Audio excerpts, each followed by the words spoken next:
Hello ladies and gentlemen, BTM here bringing you another narrated Age of Empires 3 match, and this one is a 1v1 on the Painted Desert. I am playing Russian in blue against a player playing as India in red, and this is actually a really interesting match. I do hope you enjoy it. By the way, I'm not being able to bring a lot of team games lately because my internet connection is having problems connecting to other people's games. So I'm having to host 1v1s and then having people join me. Of course, as you all know, Age of Empires 3 is a relatively old game. I've had a lot of trouble. I've tried to open ports and do various connecting things, and I still can't connect to every game. So until I can get it figured out a little bit better, I will be doing some 1v1s for the foreseeable future. Hopefully you do enjoy them. I will of course be trying to keep bringing you the most premium Age of Empires 3 content on the interwebs, but I'll let you be the judge of that. As you can see here though, I almost get a pretty decent start. My macro is a little bit sloppy at times, but it's way better than the last video I uploaded, which actually really made me feel good. I am, of course, doing all the early game normal stuff, gathering cows, scouting, finding a second herd. There's actually an excellent herd of buffalo right near my base for a second one. I am going to go send a settler to go gather that. It might not have been the wisest choice, so looking back on it in hindsight, of course, I don't necessarily need that herd immediately, and that is some wasted time having the settler walk over there to go get it. So maybe I could have sat on it for a little bit longer. I, however, did want to make sure I push it into my town center and into a safer area. As early and as soon as possible, knowing that I am, of course, playing an Indian player and knowing that I will be facing a lot of early pressure. The aggro fort will likely come down somewhere, so I'll need to be prepared for that. So that was kind of why, like, immediately as soon as I found that second herd, I'm like, I have to send a villager over there. It may not have been the best choice in the world, but it was kind of where my mentality was at. I had a little bit more of a defensive mindset. I am going to pick a random rush deck, I believe. And I really need to sort through my Russian decks. As you can see, I have tons of them. I've played Russia for so long on Age of Empires 3, and having taken a break, I've kind of forgotten which decks were which is kind of bad. Now, I am, of course, going to hunt and shoot. And you might wonder why I ended up walking away from that bison before I shot it. It's because sometimes if your villager is too close, it will cause the bison to back herd or run the opposite way, and I definitely didn't want that to happen. So I was kind of trying to make sure that the bison went the way I wanted to, that I was guiding them in the right direction. Meanwhile, though, of course, I am going to keep popping out villagers. I'm waiting for these 3 villagers to pop, and then I am going to task them to shooting that bison immediately, and that will, of course, help get that rest of that herd bringing in. My explorer was idle there for a few seconds. Not the best ever, but not the worst either. As you can see, I am at a pretty good spot right now, just with the amount of people that are very close to my town center. I feel like it's good to have all my villagers to be able to pop in, pop out, because of course once we hit the colonial age in around 4, maybe 5 minutes, there's going to be a lot of pressure on me coming from the Indian player, and I'm aware of that. Now at this point in the game, I'm kind of bummed. I think I found the 1 coin treasure, which isn't super helpful, and I didn't really find much else just yet. By the way, you notice I zoomed in there, and that's actually something I'm going to start doing a little bit more as soon as I can. I'm going to be zooming in on it a little bit more. As you know, I got my start playing treaty, so I'd always like to have a wider look on the map, but I can definitely see a lot of reasons why in Rush it's a lot better to be zoomed in. That's probably one thing I'm going to do more in order to make sure I step up my game. I do have a little bit... No, I was going to say that I have a little bit of idle villager time there, but I don't, because I'm aging up with 14 villagers. My goal, of course, is to hit the colonial fast, to kind of counter the obvious aggro, which is, well, obvious. Now, I am going to go look at his deck, and what I was primarily looking to see was if he had strong potential for a Fortress Age agenda, considering I just played a game where I lost to a Asian Civ in the Fortress Age. I wanted to make sure I didn't do that again. I am going to, of course, shift all my settlers to wood, and start hitting up to the colonial age, and I'm going to put down blockhouses, and I am actually looking for a good spot with a good amount of herds, and that was kind of my mentality was, well, I'm going to eat the initial herdage in my base, right? All the buffalo, the bison, the deer. But once they're gone, I'm going to need a strong second herd. Now, if I can get a second herd that will also cut him off from food, then I'll be in a good position. So I was kind of looking down at that bottom right corner of the map, as you could see as I was focusing there, and I'm sending a villager. My kind of mentality was, well, if I put a villager down there, that'll be an excellent spot, and I'll put a blockhouse there, but then I see that he's putting his aggro fort more or less in the same area with the same slot, so I'm like, well, I'll build the blockhouse behind this grove of trees next to that mesa, next to that Indian village, which will actually hopefully create a little bit of a natural checkpoint. I want to kind of create this area where he'll have to funnel through things to get to me, thereby taking more fire and spending less time maneuvering with efficiency over a larger open terrain. Also notice, by the way, that I put some villagers onto food, and that's because I wanted to make sure I could pop a batch of settlers, or start queue up, I should say, a batch of settlers as soon as I hit the colonial age. I didn't want to have any idle time with my settler production, and as you can see, I'm still 18 food away, but I'll be able to shortly. 7 on food, 5 left on wood. I am, of course, preparing to shift to a little bit more of a colonial age agenda. Now, ooh, I did mess up there a little bit, as you notice. I let the bison kind of drift away from my town center in all the excitement of aging to the colonial age. And I am actually going to send 4 villagers down to gather the wood. I'll let them auto-gather it. And part of the reason why I did that was I figured I can send them down to auto-gather the wood. Then I can immediately send them to go hunt bison and be off of wood permanently. So I figured it was a really good choice to send 4 villagers, and then of course once they're done gathering that wood, my economy will naturally shift. Now here's where I make an interesting play that it's not original to me, but something I'm definitely trying to do more in rush games. I build a wall. I feel like walls are criminally underrated in rush games. Of course, I play a lot of treaty where we literally put 20 30 thick walls, and just go absurd. But I feel in rush game the power of controlling an area of the map through walling is a little bit underappreciated. And knowing that he's playing as India, I want to either deter his progress and force him to slow down, or I want to force him to come through my funnel. Now, I definitely screwed up there a little bit. I tried to move that villager, I missed, and then I didn't go back and correctly click it. And I am unfortunately getting a little bit tangled up with these 4 Sowars, I believe they're called. The 4 Sowars from the Indian player. They're basically like light hussars, if anything, but not a great thing to do. However, the plus side for me is that he's running in to attack my Strelets, and yes, Sowars are good against Strelets, but he's now taking defensive fire from 2 blockhouses, so I'm actually in a really, really good position. I'm going to lose probably more units than I should, but I'm not as bad off as you would suspect facing 4 Sowars with 10 Strelets. I am, of course, going to pop another villager out, and I will actually have to end up sending her to go back around and finish that wall, which I do. But my kind of point there was walls are really criminally underrated. If I can get that wall up, my thought is he'll have to either destroy that wall or go around it each and every single time. And I think it's actually really effective. For only 5 wood a wall resource, it's actually not very expensive to build a huge structural wall. Yes, you only need to destroy 1 segment of that wall in order to let units get through, but it's still not necessarily incredibly horrible or difficult. So I am, of course, going to creep 1 villager forward with a few Strelets behind, and the Strelets are more of a bluff than anything else. Obviously, the Strelets can't actually stop those 4 Sowars, but as you notice, the Sowars ran straight into my base. I unfortunately had actually seen them in the area before, so it was actually okay for me because I had actually already seen them. I wasn't too worried about them. I knew to get my villagers into my town center. I now have about 15 Strelets to take on the 3 Sowars that are left. I am going to soon have 5 Cossacks pop as well, which can definitely go hunt them down. Now, unfortunately for me, he's going to send some Sepoys to start burning down that wall, and I don't necessarily want to engage that Sepoy Sowar army. I backed up, but then I realized that if I do back up, he's just going to heal his Sowars with his 2 Explorers, and that's something I really don't want to face. So I am, of course, going to back away. I do lose 2 Strelets, but I do manage to get a nice flank on with my Cossacks. Hopefully they'll get an attack, but then he runs out of the wall, and I'm going to have to back out, and I've population to myself. I've run out of population room, and I'm sitting on nearly 600 food and 600 wood, which isn't necessarily good.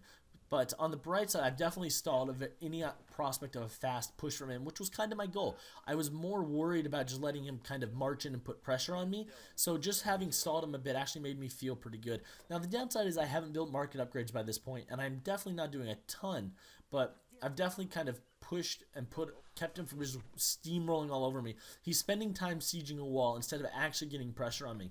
And so, for the amount of, 40 wood, I've literally bought 40 seconds worth of peace of mind, if anything. I am, of course, going to send some Cossacks around to go see if I can raid him, if I can kill him, if I can get some auxiliary pressure on him, but I don't know that I'm going to be able to. I haven't necessarily found anything, but the other benefit of that wall is that line of sight, so I know that his Sowars have already pushed in, and now I have 24, or is that 44? I have a lot of Strelets there to go shoot at him and to really cause some pressure on him, and I'm not necessarily particularly worried. He's definitely kind of more in my territory, and maybe he'll be a little bit distracted by what's happening in his base as well. I certainly am. The Sowars are definitely causing a little bit of problems, so I am just going to retreat towards my blockhouse and put some villagers in my town center to make sure I'm maximizing the benefit of the defensive position I'm holding. He's definitely inflicting a lot of pressure, But again, I have 3 potential friendly fire buildings in the region, so I don't necessarily need to be too stressed. Plus, Strelets are cheap, and I'm popping them out by the tons. And as you can see here, he's coming at me with 2 Sowars and his Explorers again, but I have 2 blockhouses firing down on them. Now, what I should have done, and I'm definitely going to try to do in later games, is focus the fire of the blockhouses. Now, at this point, I do have to retreat all my villagers inside of defensive buildings. 16 of my 21 villagers are actually idle at this point. He has a lot of pressure on me, but then again, with the sheer preponderance of defensive buildings I have in the region, he can't put any significant pressure on me, and the onus is going to be on me to repair that wall ASAP. Unfortunately for me, I'm not a particularly amazing player, at least right now, so I accidentally let my Cossacks die instead of getting any efficient raiding out done on him, which is kind of a little bit of a disappointment. But I definitely stalled a pretty major attack. I don't have any significant unit numbers to counter-strike with him, but I've definitely slowed him down. Now at this point I only have about 19, I think that was 19, either 19 or 9 Strelets left, so I'm not doing particularly amazingly, but I'm alright. I'm going to be alright. Now I am of course going to send the Strelets there to go kill that one Sepoy, and I'm going to keep massing up units, send some shipments. I forgot to. I'm going to send 700 gold, 700 wood, and part of the reason why I want to send some gold is I want to start getting some musketeers on the field. I know that musketeers are solidly outclassed, and I mean solidly outclassed by Sepoys, but I don't want him to be able to really defeat me by just spamming a few more Sowars again. So it's important that I get some musketeers on the field, if only to stop a Sowar spam. Now, building that wall section, actually, I did have a little bit of an interesting thought. Building that wall section is actually kind of effective, because if he comes back there with another army expecting to walk through, he's not only going to not be able to because of the wall, but it's going to give me the advantage of a few extra seconds to see what's coming, which is actually a really, really good thing. I am, of course, building more houses and finally building a market. Can you believe at this point in the game, I should have already had a market up, should have had my colonial or my discovery age improvements and probably some colonial age improvements as well. I did send some Strelets back there just in case, and now I'm actually kind of like, uh-oh. I was really nervous this game, by the way. Speaking of being like, uh-oh, and you may notice at times the mouse seems to wobble a little bit, and I didn't quite know why. I'll be honest. I was abnormally stressed out, I felt. For some reason, my hand was shaking at times when I was playing, and part of it was because I honestly have no idea why. I felt like part of it was because I really wanted to do well, but I always want to do well, and that normally doesn't happen. So I kind of felt like it was a little bit strange. I am finally going to get all my colonial age, my discovery age upgrades, but again, it's a little bit late for that to be coming on the field, and I want to build more military units. I want to build more settlers, but I'm running a little bit low, and I haven't really been able to do any effective raiding with that 5 Cossack card I sent, but I do end up seeing a bunch of Sepoys coming in the region, and I want to stop there and kill those villagers that I finally found, but I had messed up. It had taken me a little bit too long to go do anything, so I'm just going to park them there and leave them. And unfortunately, I had some units marching forward into the fire of the Agra fort, and of course you guys aren't seeing me live, I'm post-narrating it, but I was screaming at the top of the lungs. My roommates actually came in behind me and were like, dude, what's going on? I was so mad. I was like, holy bad words. I was not happy in the slightest, and I know that there's a button to push to make them not wander forward, but they really shouldn't have wandered forward. I don't know if he sent a scout out that my units lured forward. I don't know what happened, but they were wandering forward, and I was mad. And I am at this point actually going to build a 3rd blockhouse. And again, my mindset is I really just want to kind of create a little death gulch, if you will, so he kind of has to march in. However, if you have noticed, I'm running low on food, and I'm aware that I'm about to the point where I'm going to have to start looking to finding some food. So I am going to end up starting to build some walls on other sides of the map and expanding my influence. Again, the wall just slows them down, provides some line of sight, and will of course hopefully protect some villagers if necessary. But what you may have noticed that I did not notice in game, and I haven't noticed until just now while post narrating, is that I lost my Cossacks at the bottom of the map. So bummer for me, a little bit of sloppy gameplay on there. And you know, that blockhouse probably could have been built a little bit more forward, I'll be honest. But if you watch here, I shoot that bison backwards and they walk the wrong way, which really frustrated me. But I am, of course, just going to stretch a wall as far as I can, build it, and then I'll keep working on building it. But it actually worked out well. The bison did come around that little mesa there and will be closer to me. And my goal is to keep making some more units, making some Cossacks, and really just kind of expanding my numbers. I know that Russia plays a very number-based game, so when he eventually does decide to come visit me, I want to have a mass worthy of combating him.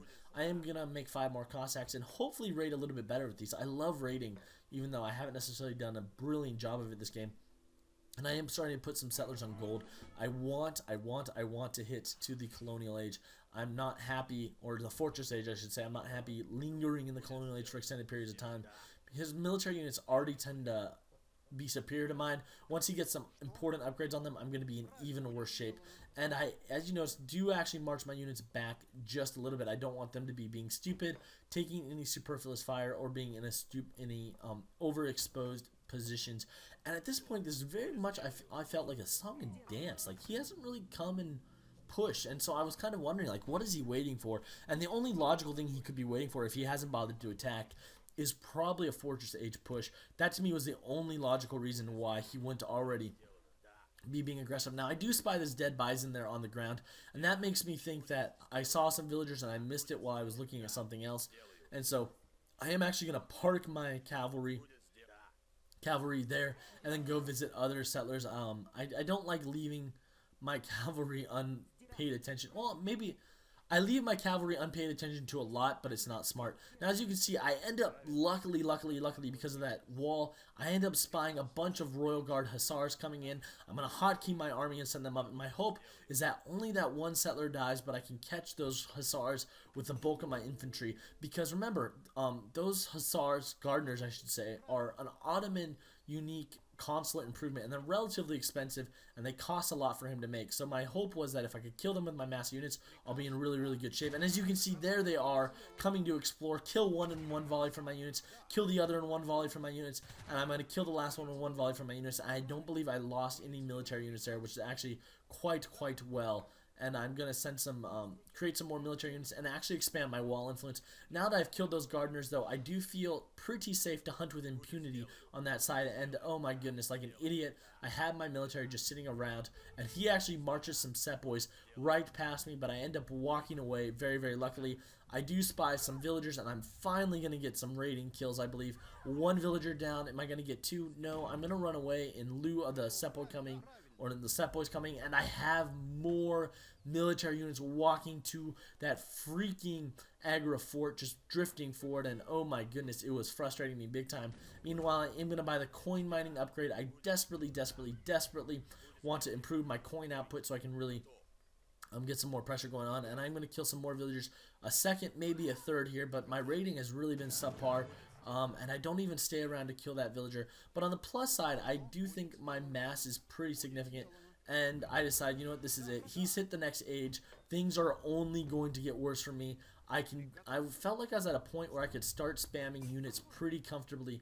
So I was like, all right, we'll get my economy squared away, and then we'll go just start pushing big time. So in comes my huge amount of units, and there we see some siege elephants. So he's clearly pretty prepared to push in a big way. I really don't want him to, but he hasn't upgraded his Sepoys yet to the next level. So I'm actually very grateful for that, because the minute his Sepoys become, I believe, honored Sepoys next, or veteran Sepoys, I actually become in a lot of trouble. And he's going to end up calling a ceasefire, so I'm going to mass do the hotkey, or the button that gets all my military to one place, and I'm going to back out. I'm not going to take any superfluous fire, but I clearly have a major military advantage there, and I am actually just going to position my Cossacks by his settlers and hope to raid some more. The minute the ceasefire ends, they're going to start killing things, and I'm going to finally click up to age. I'm going to age really fast, and that might not have been the smartest decision. I know that if I had aged up with the other politician, I actually would have gotten, I believe, 17 Sepoys or 10 Musketeers, and both would have been tremendously useful. However, I was already aware that he was an age ahead, so I wanted to make sure that I not only hit up to the next age, but I could hit up to the next age and ship some cannons and buy the unit upgrades that I desperately needed to make sure my army stayed viable. And again, I'm having some problems with my army drifting forward, but on the plus side, I am going to finally close off the top part of the map to make sure that my herdables and my hunts stay firmly away from him. Although my only herdables are my 2 cows in my base, so I probably should say herdables, a little bit of a misspeak, but I am of course prepared and ready to buy the upgrades. There goes veteran Sluts, I'm going to buy first, and then I am going to look later to buy veteran Musketeers. But considering the bulk of my army was Strelets, that's what I need to do. But again, I was screaming and raging at this point. my army was drifting forward and I wasn't paying attention. I don't know if he was baiting me for it, if they were just walking, but I know I lost some units because of that, and I was furious with the amount of units I felt I had stupidly lost. I didn't want to be losing units because of stupidity, so I was not happy. But again, I think something that's awesome here is I've really been able to kind of set the tempo and the tone of our fighting. He hasn't really been able to get a lot of raids off on me, and he certainly hasn't been able to pick where he's going to engage, if only because I've walled the map. Now, Painted Desert, of course, is a nicer map to do that on because of the mesas. It makes it a little bit easier to create choke points, but I still felt pretty good about it, being able to limit his his maneuverability with what I felt should have been a vastly superior army. I am, of course, at this point trying to shift some people to wood. I'm pretty aware that I'm running low on hunts, so I need to make a pretty big move. And I think that's what I'm going to end up doing. No, actually, I believe he's coming to me. I remember seeing him. I don't remember whether he was coming or not. I am going to keep trying to pop out some more Sterlets and some more Musketeers and doing whatever I need to. And Veteran Musketeers arrived, and I felt pretty good about my army at this point. I felt like I should feel pretty good, but I don't know. I'm kind of sitting in that choke point, expecting him to push in. We know he has siege elephants. We know he has better units. So for the life of me, I couldn't figure out why he wasn't already, in my face. Russia's just a very massy unit, or civilization. We like to mass units, so I was kind of wondering what was going on. And then I end up seeing him, and I was thrilled. So I initially walked forward a bit, but I only had the smaller part of my army there, which actually made me really happy, because I'm going to march them way back and then be able to flank in with a much larger army. And in comes some Mayhounds, some big, hefty Mayhounds. But for the amount of infantry I have, with such a heavy musketeer population, while they're definitely going to do some damage, it's not going to probably do as much as it could. Plus, his siege elephants are far enough away from the battle where they're not going to be able to effectively hit the blockhouses, and it's actually a very good engagement for me. Looks like two of the blockhouses are able to fire. 3 of them are able to fire right now, at least with that Mayhound coming forward. 4 of them are able to fire. 3 of them are able to fire. I only have 3. I don't even have a 4th blockhouse. But all my blockhouses are getting in on this action, and it definitely looks like he's definitely bending my military lines a bit. But it doesn't look like he's breaking them just yet. And I actually look away from the battle. I felt I didn't need to coordinate it. I have a lot of defensive units. I felt like I had some numbers advantages. But unfortunately, while I was looking away, my cannons popped, and I lost both of them. But at the cost of him losing significant units. Eventually, just now, actually not eventually, I'm just going to immediately push in. I know that losing that amount of manpower as India is irreplaceable. He's not playing like Russia like I am. He can't just, oh, I lost 20 Sterlets, let me make 75 million more. It's like, oh, I lost, 20 Sepoys, I'm in a major bad way. So I am, of course, just going to push in, and then I'm going to send 13 more Sterlets. Although, if this was a little bit more of a competitive game by this point, sending Sterlet combat actually would have been a far better choice. And I am going to send up some more villagers to go eat that herd of bison, really the last herd available to me. Besides the center herds, it looks like I'm about to take control of. So I'm actually going to have to soon start looking forward to farms. But I'm going to completely bypass, or my thought here on the push was I'm going to completely bypass the Agri Fort. I'm just going to go straight in for the town. I don't want to do like he did. And from my perspective, even though he invested building the Agri Fort to the bottom right of the map, the minute he saw I had the wall and the 2 choke points, he definitely should have started bringing pressure from a different side and not engaging me on my own terms. But all around, it was a really good game. I was running out of food. I didn't feel like I was in control of this game. I was definitely trying to keep him reacting to me and like stall him out, but I definitely didn't feel in control. But in hindsight, I had more resources and I killed more military. No, I killed less units, but I had a significant number advantage of him. Of course, I was spamming an extremely cheap game, and actually I ended up beating him on villager count as well. Even though he hit age 3 significantly faster, he didn't keep up villager production, and he didn't build another town center or send one from his home city. And I believe that's all resources gathered. It really spiked quickly after I finally got my colonial aid shipments and kept making villagers. So all around, it was a good game. I'd like to thank you for watching, but before I leave you today, I would like to give you a quote from Sun Tzu and the Art of War that I felt was applicable to this battle, and that is, security against defeat implies defensive tactics. Ability to defeat the enemy means taking the offense. Ladies and gentlemen, my name is BTM. I do hope that you enjoyed today's video. I will see you next time, and until then, good luck and happy hunting.